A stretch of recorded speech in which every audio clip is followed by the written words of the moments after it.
Hola a todos, de nuevo les saluda su amigo y hermano Óscar Escobar Perla, que muy a propósito de que en nuestro país y probablemente en muchos países del mundo se están desarrollando eventos de carácter electoral, político electoral, he decidido compartir con ustedes esta reflexión: los adventistas del séptimo día y la política.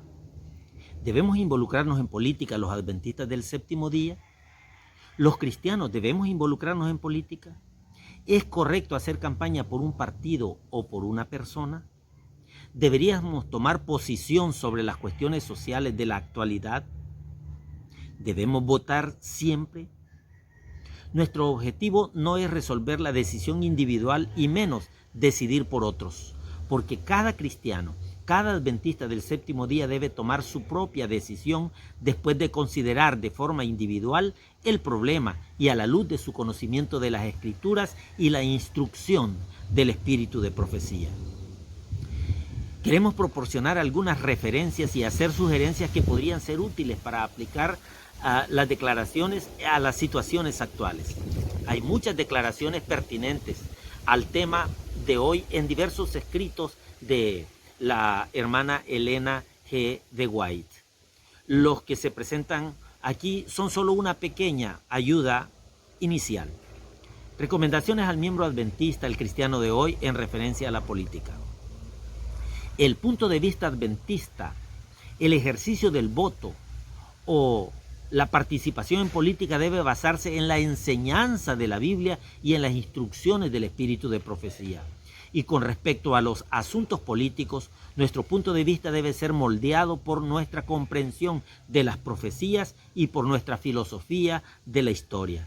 En nuestra actitud debemos participar en los asuntos públicos. Todo adventista debe permanecer completa e inteligentemente independiente y siempre plenamente cristiano, plenamente adventista del séptimo día.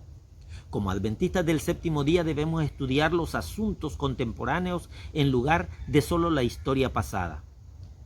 La sierva del Señor dice: hay un estudio de la historia que no debe condenarse.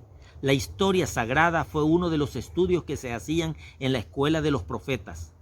En la crónica de su trato con las naciones se trazaban las huellas de Jehová. Así, también debemos considerar hoy día los tratos de Dios con las naciones de la tierra. Debemos ver en la historia el cumplimiento de la profecía. Debemos estudiar las obras de la providencia en los grandes movimientos de la reforma y entender la marcha de los acontecimientos en la reunión de las naciones para el conflicto final de la gran controversia. Consejo para los maestros, página 367. En el Nuevo Testamento se presentan varias orientaciones con respecto al deber cristiano de reconocer y respetar a los gobiernos y a las autoridades. Marcos capítulo 12 y versículo 27 dice: dad al César lo que es del César y a Dios lo que es de Dios. Romanos 13:1 dice: sométase toda persona a las autoridades superiores, porque no hay autoridad sino de parte de Dios, y las que hay por Dios han sido establecidas. Tito 3:1 dice: recuérdales que se sujeten a los gobernantes y autoridades, que obedezcan, que estén dispuestos a toda buena obra. 1 Pedro 2:13-14: por causa del Señor, someteos a toda institución humana, ya sea al rey como a superior, y a los gobernadores como por él enviados, para castigo de los malhechores y alabanza de los que hacen bien.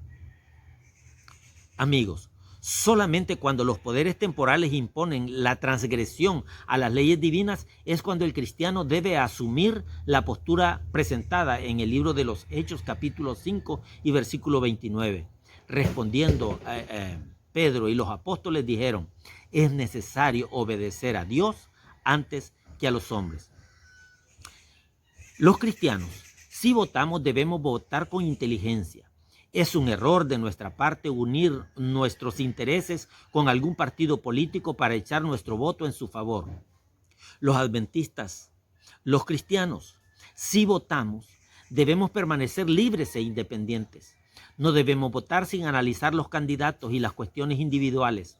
analizando sus propuestas a la luz de los principios eternos, por la vida, por el matrimonio, por la identidad de género, por la familia, por el respeto a las libertades de culto y de expresión, entre otras. Si votamos, no podemos ni debemos participar en prácticas políticas encubiertas. No podemos votar sin peligro por los partidos políticos, porque no sabemos para quiénes votamos. Si votamos, no debemos vincular a la iglesia con ningún partido político. Dios emplea las figuras más fuertes para mostrar que no debe haber unión entre partidos mundanos y los que buscan la justicia de Cristo. ¿Qué comunión puede haber entre la luz y las tinieblas? ¿Entre la verdad y la injusticia? Ninguna. Obreros Evangélicos, página 406. Si votamos, no debemos involucrarnos emocional o violentamente en luchas partidarias. Tanto los que ocupan puestos de educadores como los ministros, como colaboradores de Dios en cualquier ramo, no tienen batallas que reñir en el mundo político. Ningún cristiano tiene batallas que reñir en el mundo político. Nuestra lucha no es contra carne ni sangre.